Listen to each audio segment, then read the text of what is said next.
Dungeons & Dragons is the world's most popular fantasy role-playing game. To play requires two kinds of people, one or more players and a dungeon master. How to play D&D is one thing, but how to be a dungeon master is another. In this video, I describe the two skills you need to become a DM and how to learn them. When playing D&D, there is the before time and the now time. The before time is when the dungeon master prepares the adventure, deciding what can happen in the game, where it takes place, and so on. The now time is what actually happens around the table as the players play the adventure the DM created. These two phases are called prep and running the table. If you want to become a DM, you will need to learn how to do both, although the prep side of things can be fudged a little bit. I'll go into those details in the next segment.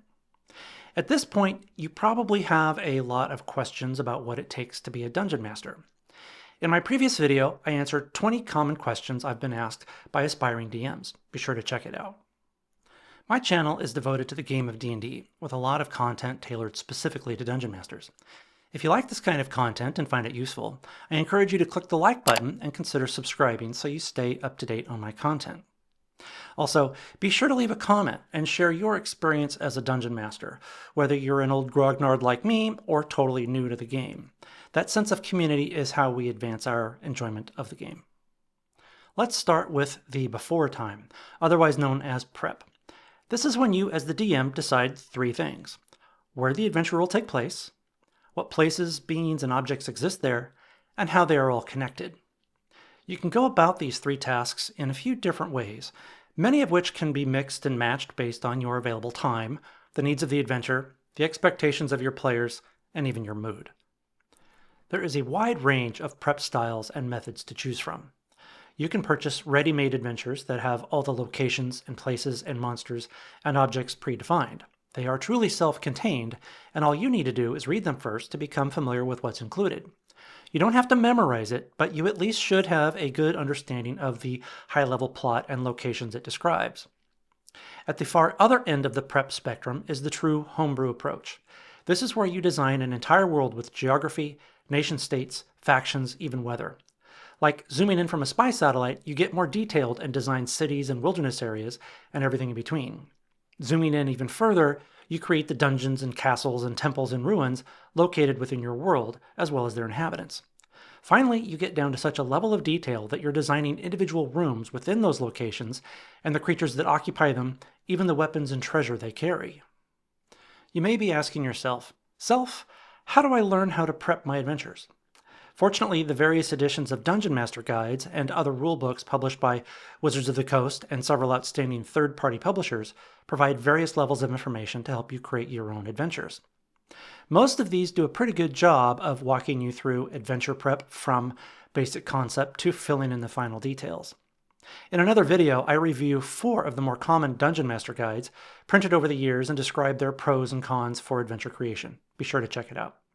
I mentioned the range of adventure prep styles and methods, from choosing a complete turnkey solution you buy to creating an entire universe completely on your own.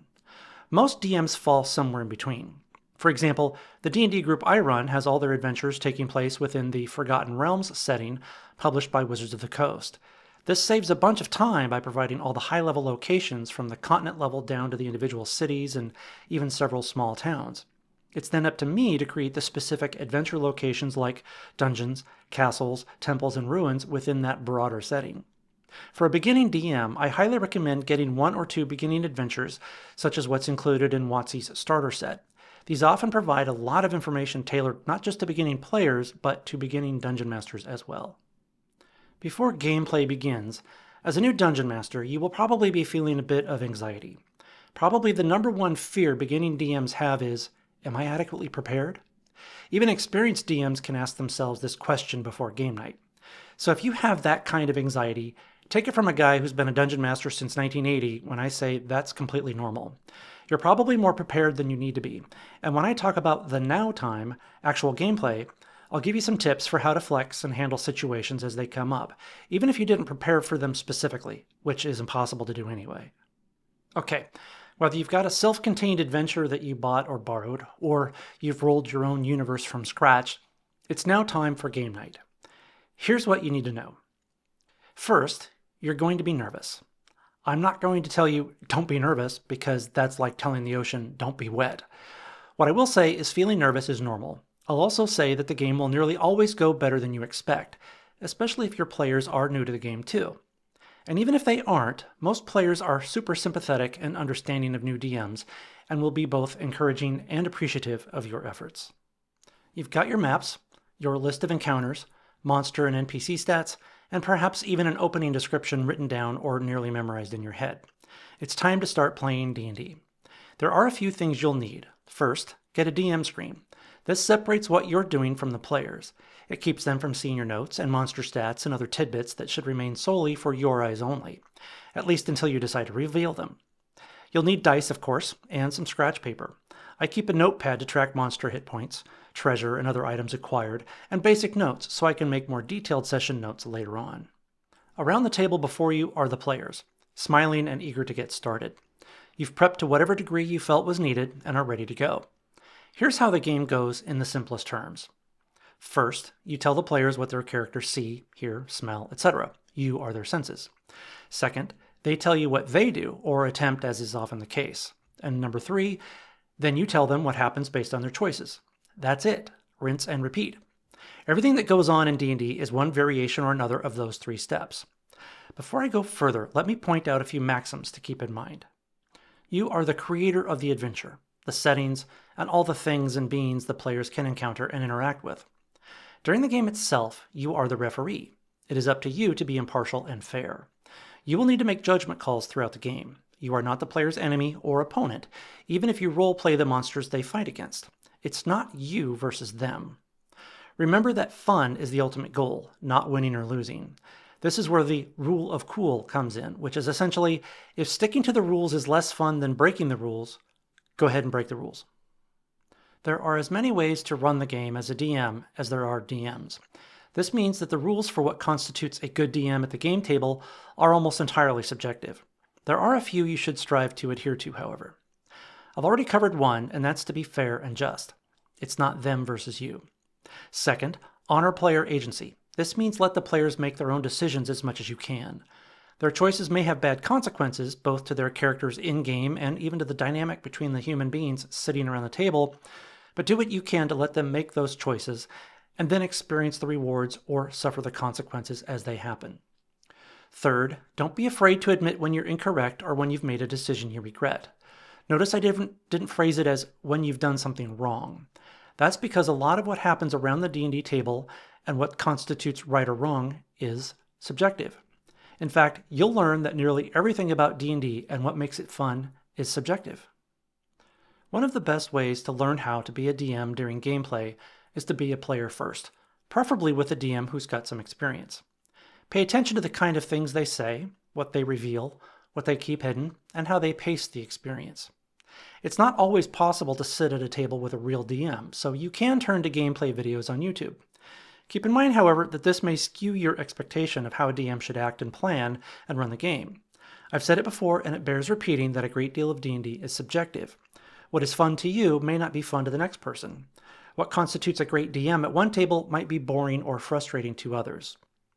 There's something called the Matt Mercer effect, where people who watch him as a dungeon master on YouTube develop this expectation that all DMs must run the game the same way Matt does. Expose yourself to D&D play through videos, but be aware that there are many ways to run a game in a fun way. As a dungeon master, you're often called upon to make things up as you go along during the game. Remember this motto, Semper Gumby. This means always flexible, and it will develop into your greatest superpower as a DM. Being always flexible means taking what's happening and extending it or shifting its direction by a few degrees here or there. It means using the events in the game as inspiration for new ideas. It's easier to edit than to create, so rely on what happened a minute ago to provide the seed of where you'll go next. This is sometimes referred to as improv, but I think that is often confused with being able to portray NPCs on the fly. What I'm talking about here is more creative license to shift things as you go. If this needs to be flexible, freaks you out, don't sweat it. You'll get better at it over time. You'll get there. What have we learned? First, being a dungeon master requires you to wear 2 different hats. First, you prep the game, then you run the game. These are 2 very different skill sets.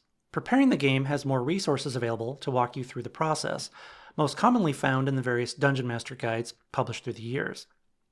Running the game boils down to three things: telling the players what they see, the players telling you what they do, and you telling them how it turns out. This, of course, takes place within the adventure setting that you prepared or purchased. A lot of what constitutes being a good DM is largely subjective. D&D is very much a social and dynamic experience, and what works for one group of people may not work for others. You will get better with practice and experience. I've been a DM since 1980, and I'm still learning how to be a better dungeon master with every game.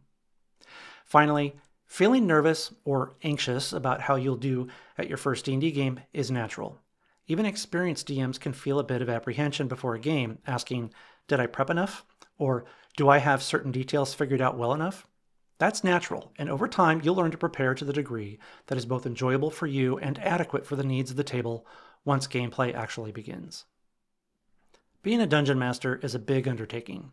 It's a labor of love, but the love must come first or your experience will be nothing but labor. Sometimes it's tiring and a bit challenging, but for most DMs it's something that brings a lot of joy and good energy to their lives, and we need more of that. As always, have fun, stay cool, and keep your dice rolling.